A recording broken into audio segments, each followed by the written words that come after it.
आशिफ्ता दिल episode number 2। असगलम खुरिया Malik मुतगैर चेहरे के साथ चलता हुआ वो इस मुलाकाती कमरे से बाहर निकला तो सामने खड़े मुअज्जिन से निगाह टकराई जो उसी का मुंतजिर था। उसको एक नजर देख के वो आगे बढ़ गया तो वो भी उसके पीछे हो लिया।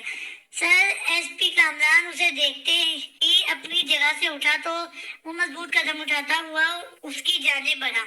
एसपी साहब, आपको आपके हर सवाल का जवाब मिल जाएगा, लेकिन आप किसी भी किस्म की इंक्वायरी के लिए अपने किसी भी ऑफिसर को उनके कमरे में नहीं भेजेंगे। और दाया हाथ मुट्ठी की माने बीचे वो सपाट लहजे में बोल रहा था, जबकि उसकी बात सुनकर एसपी कामरान के चेहरे की रंगत फीकी पड़ गई, जबकि कुशादा पेशानी पर पसीना नमूदार होने लगा। और आपके हाथों पर हथकड़ी लगाने की कोशिश भी और उनके हाथों में हथकड़ी लगाने की कोशिश भी मत करना। बेलचक अंदाज में उसे वार्निंग देकर वो मुड़ा और एक सर्द कुटिली निगाह उस ऑफिसर पर डाली जिसने कुछ देर कबल नूरे खानजादा के मुतालिक घटिया अल्फाज कहे थे। तुम्हारे जिस्म पे मौजूद इस वर्दी का लिहाज आड़े आ गया था, वरना किसी लड़की के मुतालिक ऐसे घटिया अल्फाज कहने वालों के मुंह में जुबान बर्दाश्त नहीं करता। मैं तफाक और तनफुर से भरपूर लहजे में उसे तंबीह करते हुए अगले चंद लम्हों में वो जेल की हदूद से बाहर निकल गया, जबकि उसकी मौजूदगी के असरात अभी तक जेल में मौजूद थे। सर, एक पार्टी की चेयरमैन से या इतनी मरूबियत और उसकी इतनी दिलेरी कि वो सिपाहियों को दिन दहाड़े धमकी दे के चला गया और हम कुछ भी ना कर सके। वही सिपाही जो कुछ दिन कबल ही उसका इस इलाके में ट्रांसफर हुआ था, वो चीखते हुए लहजे में एसपी कामरान से इस्तफसार करने लगा। वो सिर्फ एक पॉलिटिकल पार्टी का चेयरमैन नहीं, बल्कि वो उसके होठों से निकलने वाले अल्फाज उस सिपाही का चेहरा सफेद पड़ गया, जबकि कानों में उसकी धमकी भरे अल्फाज गूंजने लगे। स्याह होंडा सिविक सुबह क्लबी से लाहौर मॉडल टाउन की जाने बढ़ रही थी, जबकि फ्रंट सीट में बैठे हमास की निगाहें भागते दौड़ते मनाजिर बेतवज्जुही से मरकूज थी। पार्टी के लोगों का क्या रिएक्शन है? कुछ देर बाद गाड़ी की खामोश फिजा में उसका सपाट लहजा गूंजा तो गाड़ी ड्राइव करते मौजिम ने गर्दन घुमा कर उसे देखा और दिल ही दिल में अल्फाज को तरतीब देने लगा। मुखालफिन तो हमेशा से ही ऐसे किसी मौके की तलाशी होते हैं, इसलिए वो जब ये हादसा हुआ है तो पार्टी के लोगों को मुंतशिर करने की कोशिश कर रहे हैं। उसने ढके छुपे अल्फाज में मामले की संगीनी बताने की कोशिश की। वो अपनी कोशिश में किस हद तक कामयाब हुए हैं? उसके अगले सवाल में मौजिम के अल्फाज को गोया फंदा सा लग गया। उसे एहसास हुआ कि हमास खानजादा जैसे शख्स के साथ अल्फाज की फड़ियां नहीं करनी चाहिए। पार्टी के लोग इस वक्त ऑफिस के सामने एहतजाजी रैली बुलंद कर रहे हैं क्योंकि उन तक आपके आने की खबर पहुंच चुकी है। उसने आपके बगैर किसी लगी लिपटी के इतला दी तो उसके खूबसूरत चेहरे को गंभीरता मजीद बढ़ गई थी। गाड़ी ऑफिस की जानिब ले चलो। उसके अगले हुक्म पे मौजिम ने बेसाख्ता उस पे तर्स और रश्क किया। तर्स इसलिए कि उसकी कपकपाती दाएं हाथ की मुट्ठी उसकी दिली हालत को जाहिर कर रही थी, और रश्क इसलिए कि वो बहुत हिम्मत और हौसले के साथ इस ट्रॉमा से गुजरने के लिए खुद को तैयार किए हुए था। सरकार, बड़े सरकार की कॉल आ रही है मुसलसल। उसने टर्न लेते हुए एक और इतला दी तो उसके चेहरे पर तनफुर फैल गया। उन्हें कहो कि आप लोग संभाल के बैठे। नाम नेहात इज्जत जिंदा है, वो भी और मैं भी। इसके लफ्ज से जहर झलक रहा था क्योंकि उसकी दानिश में खानदान की बहू बेटी को दिन दहाड़े हथकड़ी लगा के जेल की सलाखों के पीछे अगर ले जाया गया है तो उसमें सिर्फ और सिर्फ खानदान के नाअहली है जो इस हादसे की खबर मिलने के बावजूद शहर नहीं पहुंचे थे। जी सरकार, उसने सर इस बात में हिलाते हुए उसे एक नजर देखा जो अब से गच लुगाते हुए अपने अंदर लगी आग को ठंडा करने की सही करने लगा। Scene change. अब्बास को जोर से सीने से लगाते वो लंबे डग पर तबाह बहुत से बाहर निकला तो अचानक इस रफ्तार में अब्बास रोने लगे।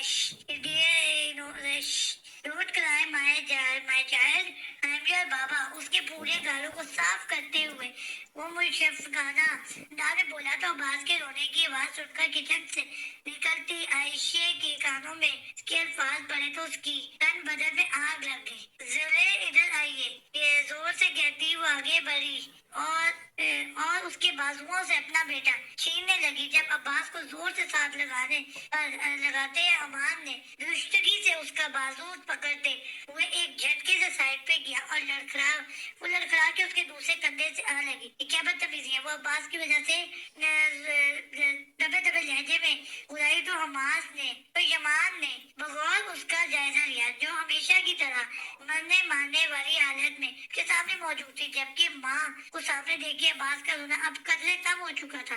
اسے بدتمیزی نہیں کہتے، بلکہ بدتمیزی وہ ہے جو ابھی کرنے والا ہوں۔ عباس کو کندھے سے لگا کے اس کا روح پیچھے کی طرف کرتے اور اچانک اس کے غصے سے لال ببو کا چہرے پہ جھکا اور غصے کی لالی میں فطری حیا کے رنگ رہنے لگا، جبکہ اتنے سالوں کے بعد پھر سے اس کے منہ سے اس کی اس منہ زوری پہ عائشہ کو اپنا پورا وجود زلزلوں کی ضد میں آتا محسوس ہوا۔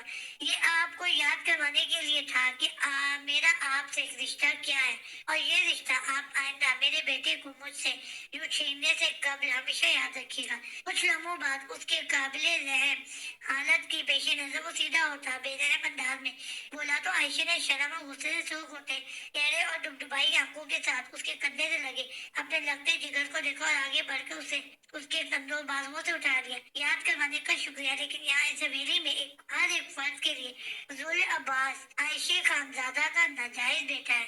وہ ٹھہر کے بولتی، اس کے غرور کا سر بہت دھڑلنے سے قلم کرتی چلی گئی تھی، جبکہ اس کے آخری الفاظ کا وار اس قدر بھاری تھا کہ وہ خود اسے ٹوکتے کی ہمت بھی نہ کر سکا۔ اس لیے مسٹر یمان خانزادہ کہہ دینے سے کوئی باپ نہیں بن جاتا، اسی انداز میں اپنی بات مکمل کرتی وہ نیند سے اونگتے بیٹے کو سینے سے لگاتے وہاں سے نکلتی چلی گئی، جبکہ اس کے الفاظ کی ضد میں کھڑا یمان خانزادہ اس خالی جگہ کو دیکھتا، اس کی موجودگی کو محسوس کرتا رہا جہاں کچھ دیر قبل وہ موجود تھی۔ سورج کی کرنیں اپنے پر سمیٹتے ہوئے شام کی دبیر چادر علی پور میں سیدھا میں موجود بڑی حویلی میں بھی پھیلنے لگی تھی۔ ایسے میں رات کے کھانے کی تیاری کے لیے حویلی میں موجود ملازمین اور حویلی کی بڑی خواتین میں ایک ہلچل سی مچی ہوئی تھی، کیونکہ رات کا کھانا حویلی کے مرد خواتین مل کے کھایا کرتے تھے۔ اس ساری چہل پہل کے برعکس حویلی کے مردان خانے میں اس وقت گویا موت کا سما بنا ہوا تھا، کیونکہ اس وقت ان کا پورا خاندان ایک ایسے مقام پہ آ کھڑا ہوا تھا جہاں ان کا اٹھایا گیا ایک بھی قدم یا تو اس خاندان کی عزت و وقار مٹی میں ملا سکتا تھا، یا پھر عقل مندی سے اٹھایا گیا قدم ان کی عزت پہ کوئی آنچ نہ آنے دے سکتا تھا۔ آغا جان ابھی تک اس زمانے میں کچھ پتہ نہیں چل سکا کہ نورے اس ہوٹل میں کرنے کیا گئی تھی، اگر واقعی وہ اس شخص سے ملنے گئی تھی تو اسے قتل کیوں کیا تھا اس نے؟ آغا جان دولاب خانزادہ کے سب سے چھوٹے صاحبزادے حسنین خانزادہ نے سنجیدگی سے کہا تو نورے کے نام پر آغا جان کے چہرے پر ایک تنفر سا پھیلا۔ اس بدذات کا نام مت لو میرے سامنے، مجھے بس یہ بتاؤ کہ میرا پوتا اس لڑکی سے ملنے جیل گیا تھا؟ اس نے کچھ کہا تو نہیں اسے یا جیل والوں کو؟ وہ چونکہ اپنے پوتے کی جنونی طبیعت سے واقف تھے تبھی وہ پوچھ بیٹھے، آغا جان عماس کے متعلق کوئی کسی قسم کی خبر نہیں ہے؟ آپ جانتے تو ہیں کہ اگر وہ نہ چاہے تو ہم چاہ کے بھی اس سے رابطہ نہیں کر سکتے، نہ اس کے متعلق کچھ جان سکتے ہیں۔ حسنین صاحب نے اب کے کسی قدر شرمندگی سے جواب دیا تو وہ جلا اٹھے۔ اب اس لڑکی کے لیے وہ اسی جلال انداز میں بول رہے تھے جب حسن صاحب نے ان کی بات قطع کی۔ وہ لڑکی آپ کی بہو ہے اور آپ کے پوتے کے نکاح میں ہے، اسی لیے اس کے متعلق ایسے الفاظ ادا مت کریں کہ بعد میں آپ کو اپنے بیٹے اور خود آپ سے شرمندہ ہونا پڑے۔ حسن صاحب کے مخصوص ٹوک انداز سے ان کا چہرہ ہمارے غیظ و غضب کی سرخ پڑنے لگا۔ لڑکی جو میرے وہ پوتے کے نکاح میں ہے، وہ سارے بازار اس کی عزت نیلام کر گئی ہے۔ وہ زور سے داڑھی सारी सच्चाई मालूम होने से कबल ऐसे अल्फाज से गुरेज करें आका जान। ये मत भूलिए कि वो सिर्फ आपकी बहू ही नहीं, पोती भी है।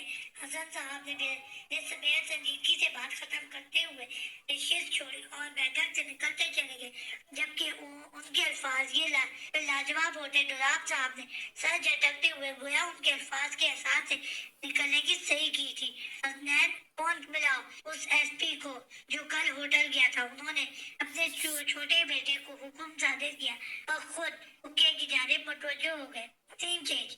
जो कुछ हुआ उसके मुतालिक मैं कोई ज़ाहिर ख्याल पेश नहीं करूँगा, लेकिन जो अभी हो रहा है वो मेरे लिए बर्दाश्त करना बिल्कुल मुश्किल है।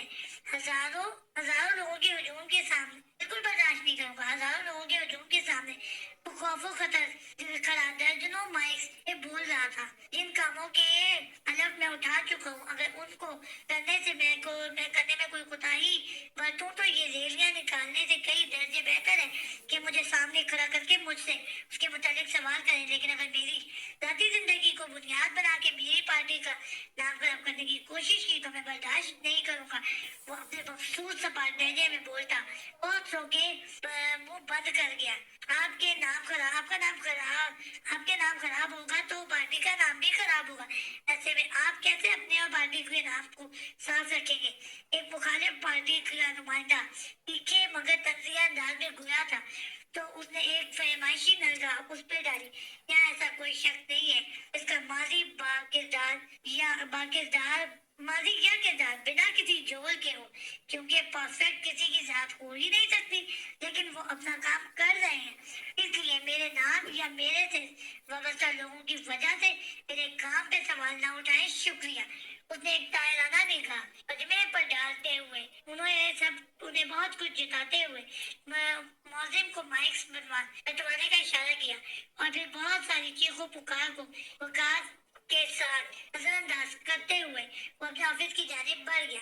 Scene change. सर, हम उस लड़की के मोबाइल नहीं पहुंचा सकते। नीम अंधेरे में डूबे उस कमरे में एक शख्स मुअद्दब अंदाज में खड़ा हाथों में मोबाइल लिए हुए था। क्यों? आरामदेह कुर्सी पर बैठे उस शख्स का नीम लोग दाएं साइड पे खड़े शख्स को नजर आ रहा था और वो जला हुआ नीम लोग हमेशा की तरह उस मुअद्दब अंदाज में खड़े शख्स के दिल को खौफ से भर गया। उस लड़की की शौहर ने हुक्म दिया है कि उसके पास कोई भी ऑफिसर नहीं जाएगा। उसने डरते डरते इतला दी, क्योंकि वो जानता था उस लड़की के शौहर के जिक्र उसके सर की कैफियत किसी कदर खौफनाक हो जाया करती थी। और उसे खाना कौन पहुंचाता है? उसने सिगार सुलगाते हुए अगला सवाल दिया। उसी के शौहर का आदमी।